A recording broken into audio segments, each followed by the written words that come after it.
Mesdames et messieurs, bonjour, bienvenue au journal hebdomadaire de l'agence vietnamienne d'information. Voici les titres qui ont fait la une de l'actualité de la semaine dernière. À l'occasion des 60 ans de l'établissement des relations diplomatiques entre le Vietnam et le Laos, le président Nguyễn Xuân Phúc a accordé une interview à la presse sur la grande amitié, la solidarité spéciale et la coopération intégrale entre les deux pays. Lors de l'interview, le chef de l'État a souligné que ces relations spéciales étaient un modèle exemplaire de fidélité, de dureté, de pérennité et unique dans les relations entre les deux nations. Du côté Lao, le secrétaire général du Parti populaire révolutionnaire Lao et président Lao, Thong Sisoulith, a appelé les deux peuples à continuer de protéger et de cultiver les relations spéciales bilatérales. À cette occasion, l'agence vietnamienne de l'information et l'agence de presse Lao ont inauguré une exposition intitulée Vietnam-Laos de relations éternelles et en développement. Le président de l'Assemblée nationale Vương Đình Huệ a reçu le 6 septembre à Hanoï le gouverneur de Phnom Penh, Quang Xuan. Le dirigeant vietnamien a affirmé que l'Assemblée nationale du Vietnam soutenait toujours la coopération entre Hanoï et Phnom Penh. Il a espéré que les deux capitales créeraient des conditions favorables à la promotion de la coopération entre les entreprises des deux pays, notamment dans le tourisme. Le gouverneur de Phnom Penh a remercié le Vietnam pour son soutien au Cambodge, dont la capitale Phnom Penh. Selon lui, le développement actuel du Cambodge ne peut être séparé de la grande aide du Vietnam. Le gouverneur de Phnom Penh a également rencontré le premier ministre Phạm Minh Chính. Selon le dirigeant vietnamien, cette visite est un événement important dans le cadre de l'année de l'amitié Vietnam-Cambodge, Cambodge-Vietnam 2022, marquant les 55 ans des relations diplomatiques entre les deux pays. Le Premier ministre Phạm Minh Chính a prononcé le 16 septembre un discours vidéo préenregistré lors du 7e Forum économique de l'Est tenu à Vladivostok en Russie. Il a souligné l'importance du Forum économique de l'Est pour le renforcement de la coopération internationale, le maintien de la stabilité et le développement en Asie-Pacifique et dans le monde. Il a affirmé que le Vietnam était prêt à poursuivre ses contributions à la reprise économique et au développement durable en Asie-Pacifique, ainsi qu'à servir de passerelle pour promouvoir la coopération ASEAN-Russie. Le Forum économique de l'Est est organisé annuellement depuis 2015 dans le but d'élargir la coopération économique entre l'extrême-orient russe et les pays d'Asie-Pacifique. Une célébration du 35e anniversaire de la résolution de l'UNESCO honorant le président Ho Chi Minh a eu lieu le 6 septembre à Hanoï. Selon le vice-premier ministre Phạm Bình Minh, le fait que l'UNESCO honore le président Ho Chi Minh revêt une grande signification et constitue une source de grand encouragement pour le Vietnam. Présent à l'événement, Ondorei Azoulay, directrice générale de l'UNESCO, a estimé que le plus grand héritage laissé par le président Ho Chi Minh était sa bonne vision sur l'éducation.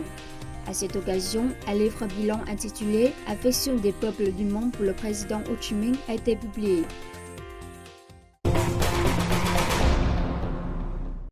Des sacs de riz portant la marque Comme Vietnam ont été présentés pour la première fois aux Français dans le cadre d'un événement de promotion du commerce au supermarché Leclerc de Viry-Châtillon, en banlieue de Paris.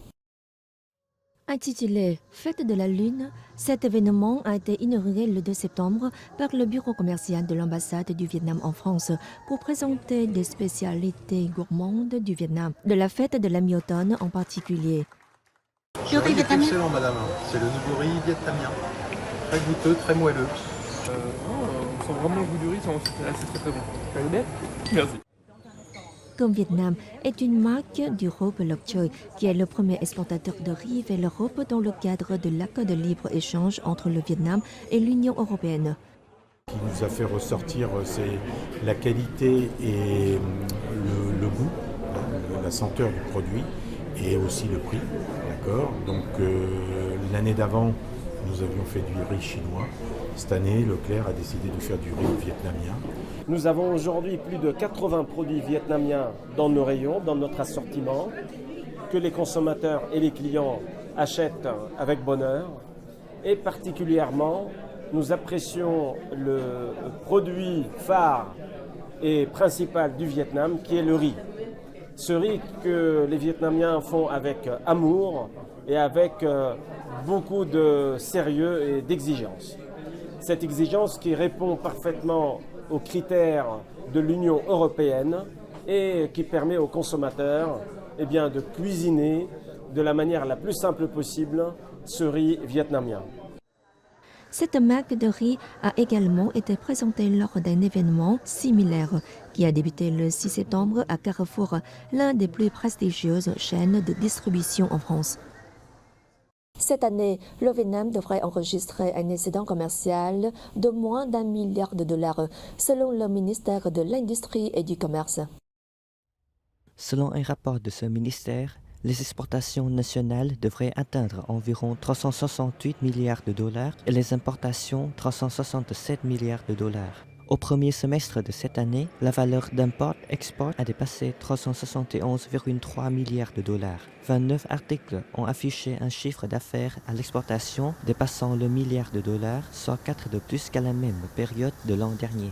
Le ministère de l'Industrie et du Commerce a déclaré que les entreprises avaient optimisé les accords de libre-échange, en particulier ceux de nouvelle génération, pour stimuler leurs exportations. En revenant à la normalité, l'ensemble du système politique, dirigé par le gouvernement et de concert avec le peuple et les milieux d'affaires, a apporté des contributions remarquables. Voici quelques-uns des efforts déployés par le gouvernement ces derniers temps sur la voie de la reprise socio-économique.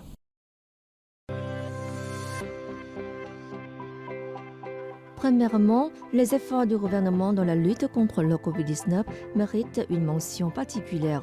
Après avoir déterminé que la vaccination serait un facteur clé et décisif pour freiner la pandémie, les dirigeants du gouvernement, du parti, de l'État et de l'Assemblée nationale se sont tous engagés dans une campagne de diplomatie vaccinale. Le Premier ministre Phạm Minh Chính a appelé à tout mettre en œuvre pour avoir autant de vaccins que possible afin de sauver des vies.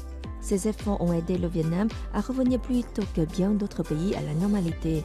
Le gouvernement a décidé de rouvrir les frontières nationales le 15 mars, marquant le retour officiel des visiteurs internationaux au Vietnam. Cette décision a contribué à relancer le tourisme, secteur économique phare du pays. Le Vietnam a accueilli plus de 1,44 million d'étrangers au cours des 8 premiers mois, soit 13,7 fois plus qu'à la même période de l'année dernière. Afin de relancer et de développer l'économie après la pandémie, le gouvernement a rapidement élaboré un certain nombre de programmes, plans et mesures. Le Premier ministre Phạm Minh Chính a étroitement supervisé leur application dans tous les secteurs. Grâce aux contributions du gouvernement, de la population et des entreprises, le Vietnam a obtenu des résultats impressionnants, dont une croissance économique au premier semestre de 6,42%. Le Vietnam peut atteindre son objectif de croissance en 2022 grâce au contrôle efficace du Covid-19. La confiance des investisseurs étrangers au Vietnam s'est également renforcée. Les flux d'idées au cours des 8 premiers mois ayant augmenté de 10,5% pour atteindre 12,8 milliards de dollars.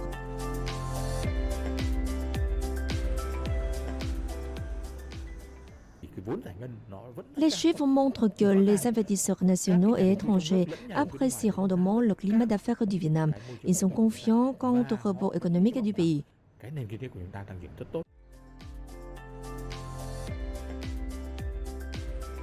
Les institutions financières internationales ont fait des prévisions positives ou ont ajusté leurs prévisions sur la croissance du Vietnam. La plupart s'attendent à une croissance de 6,5% ou plus cette année et en 2023.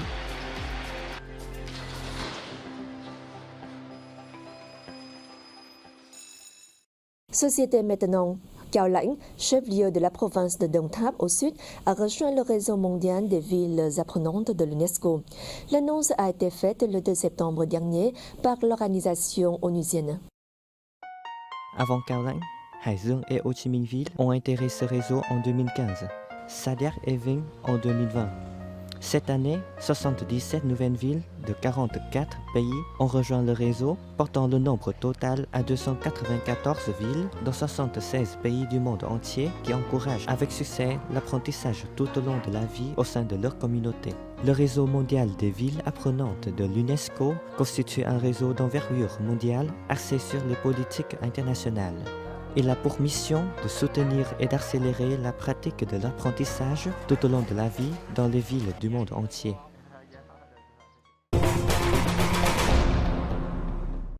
CNN vient de présenter sa liste des 50 meilleurs plats de rue d'Asie, dont 3 vietnamiens que sont le bánh mì, le café glacé et le pho. Selon la chaîne d'information américaine, si les Français ont introduit la baguette au Vietnam, le célèbre sandwich bánh mì du pays est une création vietnamienne. Comme de nombreux aliments de cette liste, les ingrédients du bánh mì varient du nord au sud et de l'est en ouest. La combinaison classique comprend du porc, des légumes marinés, de la coriandre, du piment et du pâté, le tout pris en sandwich dans une barrette croustillante et moelleuse. En ce qui concerne le café glacé, il peut être apprécié de nombreuses façons, sans sucre, avec du lait concentré ou une touche de sucre ou mélangé avec du lait de coco. Le troisième plat de revue vietnamien dans la liste de CNN est le pho. La chaîne d'information a confirmé que peu d'aliments de rue peuvent rivaliser avec la renommée internationale de cette soupe de nouilles copieuse, connue pour son bouillon aromatique, ses nouilles de riz élastiques et sa viande tendre, bœuf ou poulet. Il est généralement servi avec une sélection de garnitures fraîches, du citron vert, de la sauce pimentée et des tranches de piment. Le tourisme médical est devenu une tendance majeure dans le monde. Selon des experts, la période post-Covid-19 devrait être marquée par l'essor de tous les types de services de santé. Mais malgré les potentiels, ce nouveau type de tourisme demeure sous-exploité au Vietnam. Selon l'administration nationale du tourisme, la tendance du tourisme changera à l'avenir, avec en particulier l'essor des circuits de longue durée qui combineront relaxation et services classiques pour améliorer la santé physique et mentale.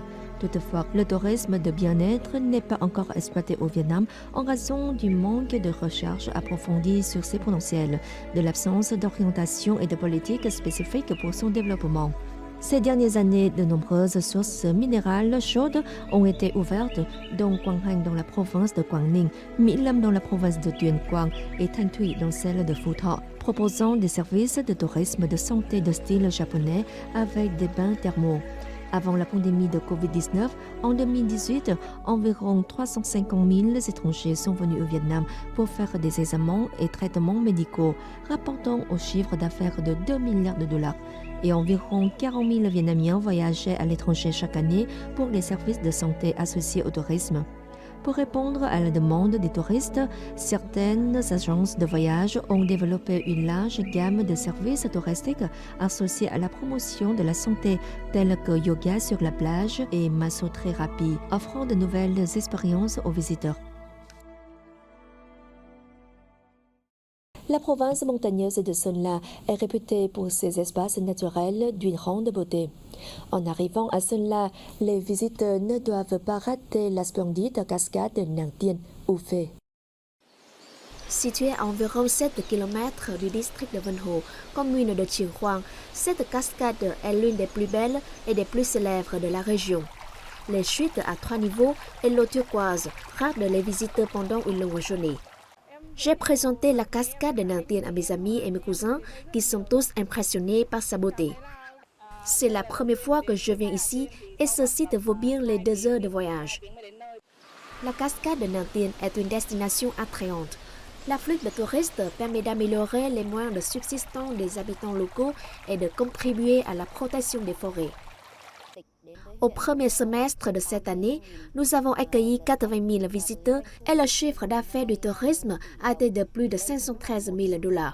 La plupart des touristes ont visité la cascade de Nàng Tiên.